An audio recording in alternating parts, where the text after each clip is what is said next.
Shalom, Assalamualaikum warahmatullahi wabarakatuh.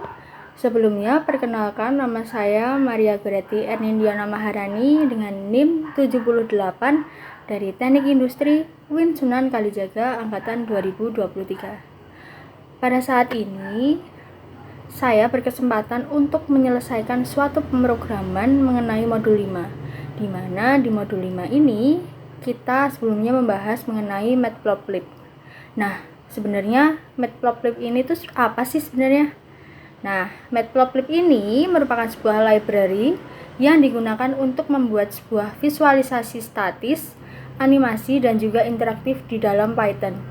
Tujuannya itu, selain untuk membuat visualisasi statis, kita juga dapat melihat ternyata sebuah data itu kalau dipahami, ternyata tidak serumit itu bila dibuat sebuah animasi atau visualisasi statis ini.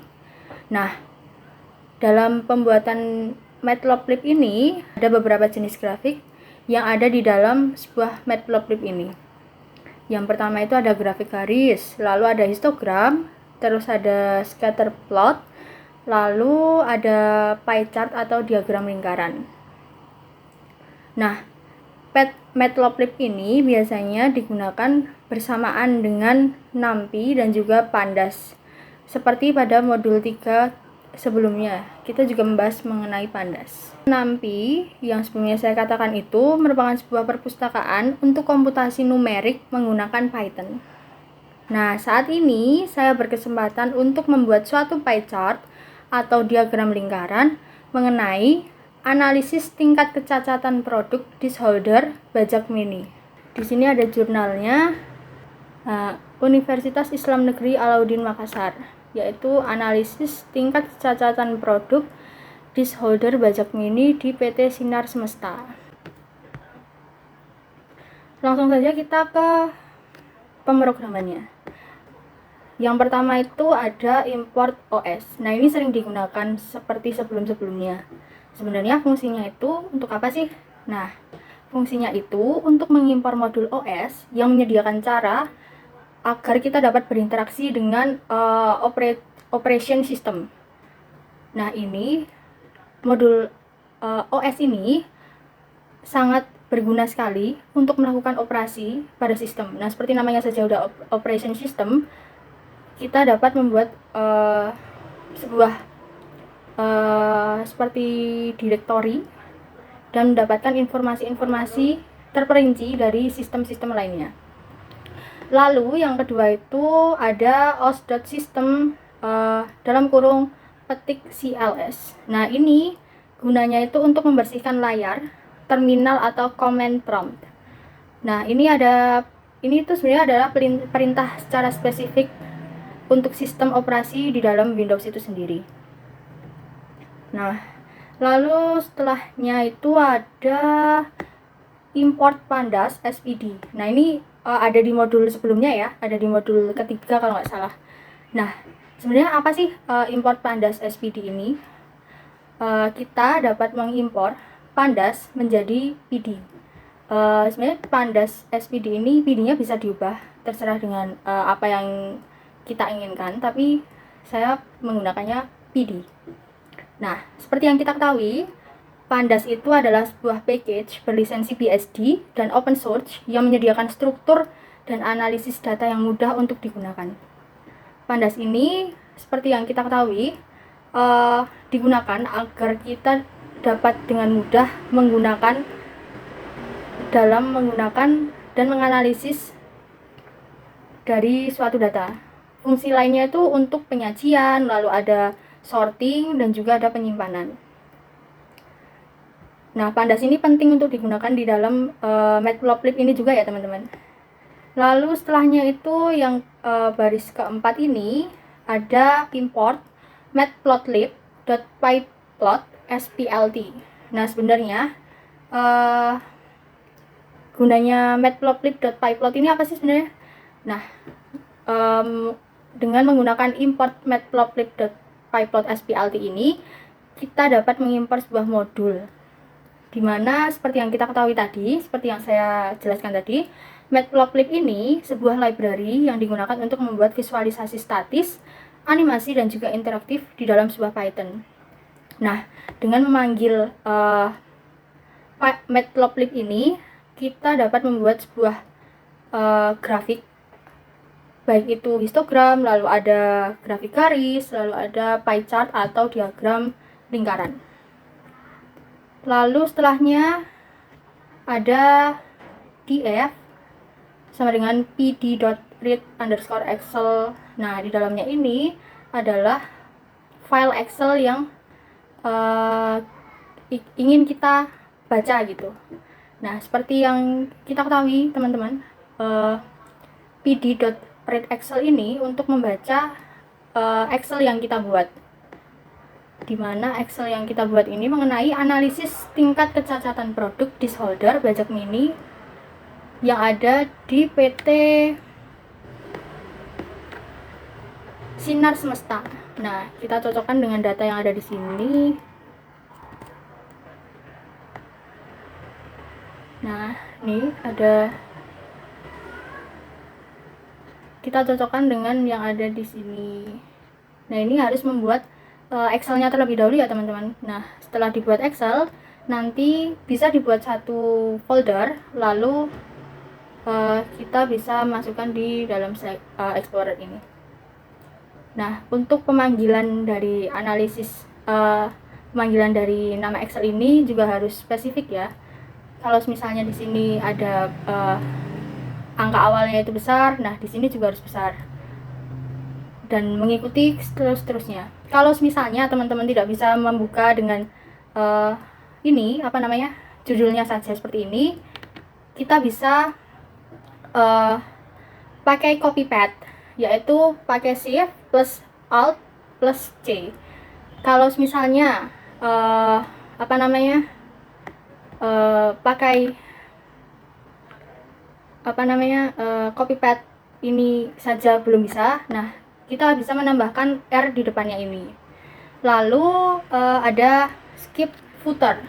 Nah, skip footer ini digunakan untuk melewatkan satu baris terakhir di dalam Excel, biasanya berisi total atau informasi lain yang tidak harus dimasukkan di dalam data frame-nya itu.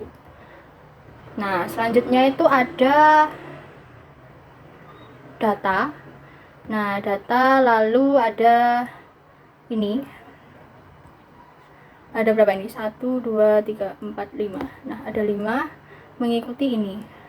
Nah, di sini ada jumlah produksi, ada retak, ada berlubang, ada salah air, jumlah produk cacat.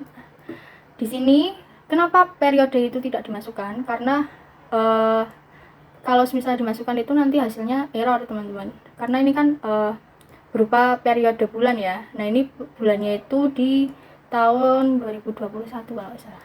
Nah, dimana ini periode dari bulan pertama sampai bulan ke-12. Yang pertama itu adalah df jumlah produksi .sum. Nah, ini menghitung jumlah produksi lalu di rata-rata. Selanjutnya juga retak .sum, ini juga rata-rata. Lalu juga ada df berlubang, terus ada salah alir, terus juga ada jumlah produk cacat. Nah, lalu data ini itu untuk menghitung jumlah total untuk setiap kolom dalam data frame-nya itu. Lalu di baris ke-8 ini ada namanya label. Nah, label ini untuk setiap data yang dalam sebuah tabel data, di mana diartikan sebagai sebuah pie chart atau diagram lingkaran. Di sini ada jumlah produk, ada retak, ada berlubang, ada salah air, ada jumlah produk cacat.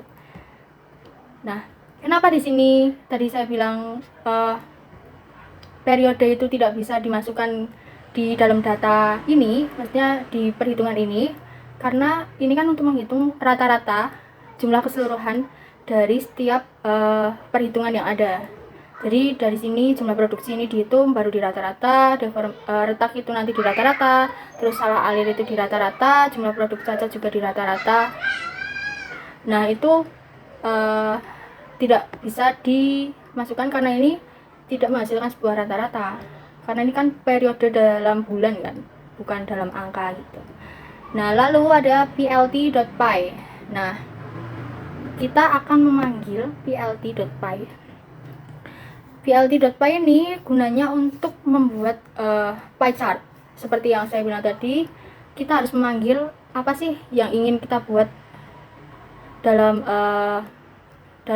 data ini. Kita ingin melihatnya tuh dalam bentuk grafik garis atau histogram atau diagram lingkaran itu.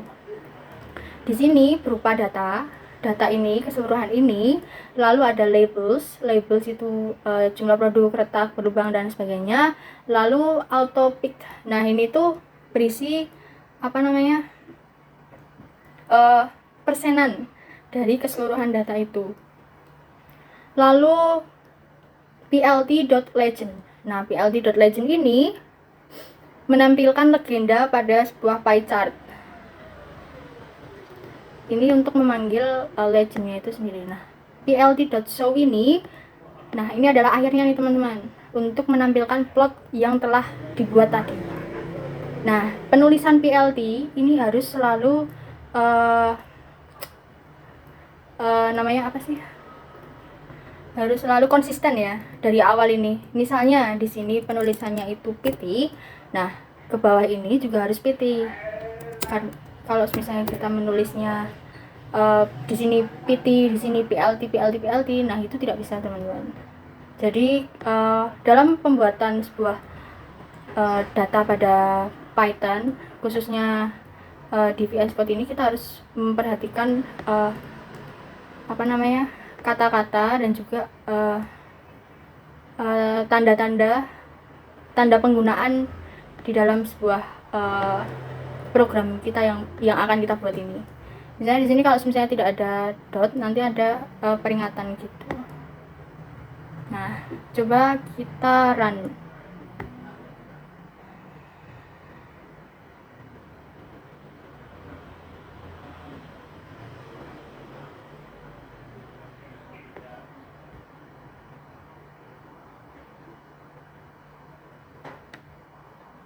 Nah muncul ini.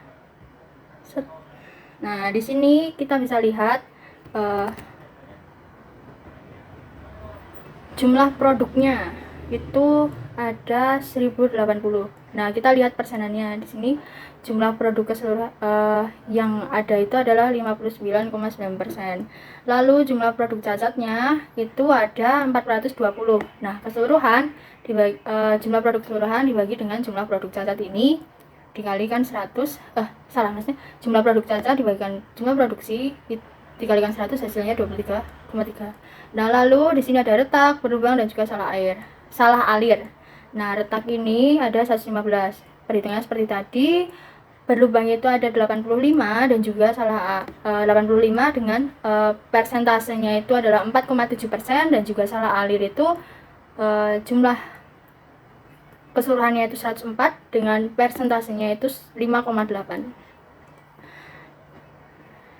Sudah cocok ya teman-teman ya. Ini kalau dihitung itu kan hasilnya 100%.